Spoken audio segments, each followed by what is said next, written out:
ব্রাজিলকে বিশ্বকাপ জিতিয়ে ইতিহাস গড়তে চান আনচেলত্তি। দেখুন, নিজ দেশের কোচ কাজ হচ্ছিল না। ডাগআউটে কোচ আসে, কোচ যায়, তবে ভাগ্য আর চোখ তুলে তাকায় না। দেশি কোচ তো কম দেখা হলো না, এবার না হয় বিদেশি কোচই ভরসা রাখা যাক। কার্লো আনচেলত্তিকে দায়িত্ব দেওয়ার আগে ব্রাজিলের পরিস্থিতি ছিল এমনই। শেষ পর্যন্ত আনচেলত্তিতেই আস্থা রেখেছে ব্রাজিল, পরিবর্তনটাও শুরু হলো বলে। ইতালির পোর খাওয়া এই কোচের অধীনে ভিনিসিয়াস জুনিয়ররা সব শেষ ম্যাচে ৫-০ গোলে উড়িয়ে দিয়েছে দক্ষিণ কোরিয়াকে। এবার আন্তর্জাতিক বিরতিতে সিলেসাওদের প্রতিপক্ষ জাপান। আগামীকাল বাংলাদেশ সময় বিকেল ৪টায় জাপানের মুখোমুখি হবে ব্রাজিল। এশিয়া অঞ্চল থেকে ২০২৬ বিশ্বকাপ প্রথম কোয়ালিফাই করা দলটি আছে দারুণ ছন্দে। তবে এখন পর্যন্ত ১৩ বার ব্রাজিলের মুখোমুখি হয়ে কখনোই জিততে পারেনি তারা। এশিয়ার দেশটির বিপক্ষে ম্যাচের আগে সংবাদ সম্মেলনে আসন্ন বিশ্বকাপে ব্রাজিলের সম্ভাবনা নিয়ে প্রশ্ন করা হয় আনচেলত্তিকে। রিয়াল মাদ্রিদের সাবেক এই কোচকে মনে করিয়ে দেওয়া হয়, বিদেশি কোচ দিয়ে কখনো কোনো দল বিশ্বকাপ জেতেনি।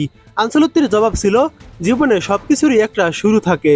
ব্রাজিলকে বিশ্বকাপ জেতাতে প্রতিজ্ঞাবদ্ধ আনচেলত্তি বলেন, আমার লক্ষ্য হলো ব্রাজিল জাতীয় দলের জন্য সর্বোচ্চটা দেওয়া, খেলোয়াড়ের সেরা খেলাটা খেলানো এবং বিশ্বকাপ জেতা। হ্যাঁ, এখনো কোনো বিদেশি কোচ বিশ্বকাপ জিতেনি, কিন্তু জীবনে সবকিছুরই তো একটা প্রথমবার রয়েছে। চলতি বছরের মে মাসে আনচেলত্তি দায়িত্ব নেওয়ার পর ৬০ বছরের মধ্যে তিনিই হন ব্রাজিলের প্রথম বিদেশি কোচ। তার অধীনে ৫ বারের বিশ্ব চ্যাম্পিয়ন ব্রাজিল ইতিমধ্যে বিশ্বকাপের টিকিট নিশ্চিত করেছে।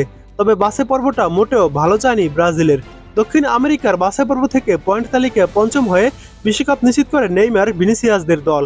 বিশ্বকাপের টিকিট কাটার পর এবার শুধু প্রস্তুতি সেরে নেওয়াই পালা। সেই প্রস্তুতির অংশ হিসাবে দক্ষিণ কোরিয়ার বিপক্ষে প্রীতি ম্যাচে চিরচেনা ব্রাজিলকে যেন খুঁজে পেয়েছে সমর্থকরা। ম্যাচে ১৮ বছর বয়সী তরুণ তারকা এস্তাভাওর জোড়া গোল করেন। রিয়াল মাদ্রিদে দুই তারকা রদ্রিগো ও ভিনিসিয়াস জুনিয়রও জালের দেখা পেয়েছেন।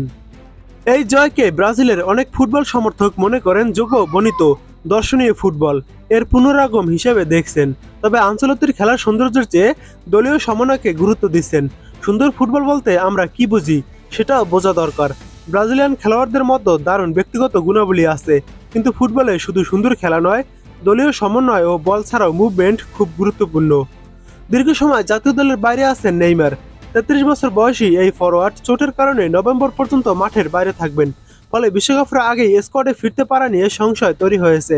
সান্তোসের রাজপুত্রের বিশ্বকাপ খেলার সম্ভাবনা নিয়ে আনচেলত্তি বলেন, নেইমারের দক্ষতা নিয়ে কোনো প্রশ্নই নেই। যদি সে ফিট থাকে তবে জাতীয় দলে অবশ্যই থাকবে এবং সে বিশ্বের যে কোনো দলে খেলতে পারে।